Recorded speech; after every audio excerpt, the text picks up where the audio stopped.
struggling not to say hi guys because that's what my daughter says all the time.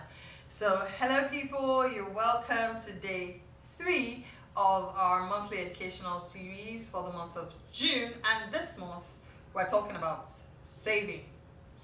Okay, so far I gave a pep talk and then I welcomed you to June by letting you understand why saving is important.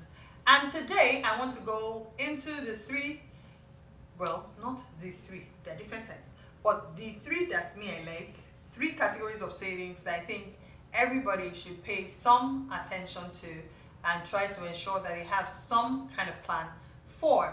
The very first one I would like to talk about is saving for the future. Some people like to describe it as saving for the rainy day, but so that we'll not invite rain into our lives, I'll just say saving for the future. Now, this saving is saving that is a habit. A habit, habitual saving, like breathing, like walking, like talking. Saving should just come naturally to you. Now, this saving doesn't have a particular purpose in mind. You should always bear in mind that the money you save today will save you tomorrow, and so you save automatically.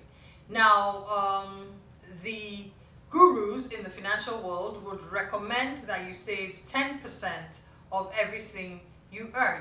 You know, like when you earn money and you are, if you are a believer, born again Christian, or even a Christian of any type, you sometimes take out the 10th, the tithe, and you pay it in church. At the same time, you are meant to take out your own tithe that you are going to pay yourself and save it somewhere where it will be safe from you. Now, this saving, you do it with every money you get.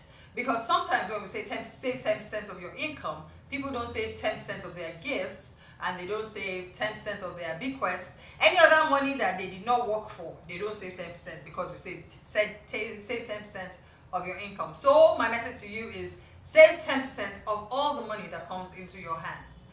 I know that some of us get shocked when we see the transactions on our accounts and we're like, oh wow, you mean this much money has passed through my hands?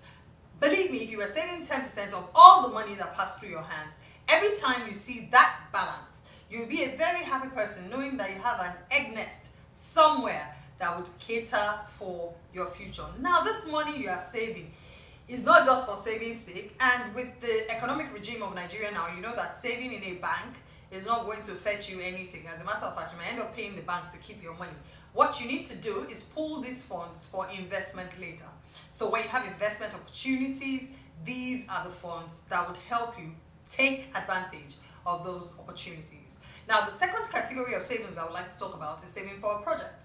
At every point in every human being's life, we have something we're working towards. Either you're working to augment your educational needs. Trust me, you're probably going to be educating yourself forever.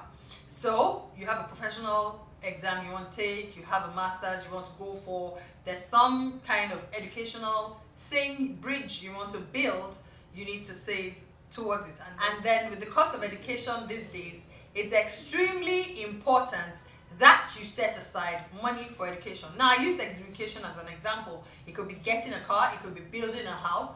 For some people, it's as basic as paying rent. But at every point in time, there's always something you're working on. It's important to set aside a part of the money that comes to you to execute these projects when you have them. Of course, as you execute one, another one will come up. It's called growth in life.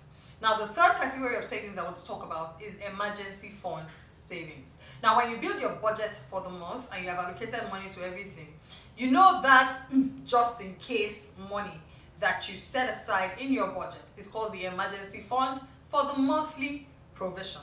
Make sure that that strange flat tire, that needing to fix the fridge, that needing to replace, not even change the tire because that one is small money, replace a tire is money that you set aside and save somewhere.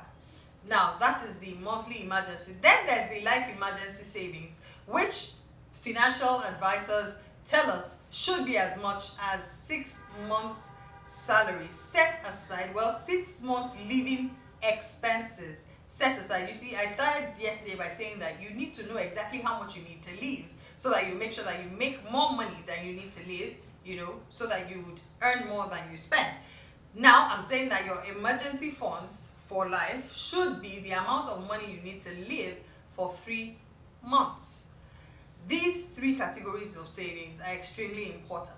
The first and the second, you must consistently build per time. The third, once you have built and you have not had reason to deplete, you keep. Anything can happen. You could lose a job. You might be out of commission for a while for one reason or the other. Sometimes women need to take a break from working to raise their kids.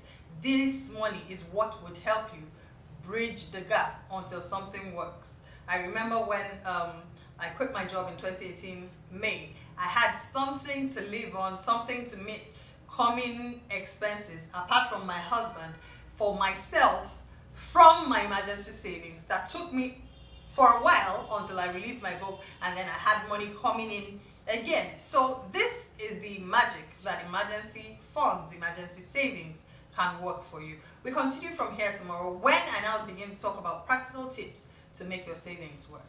Thank you.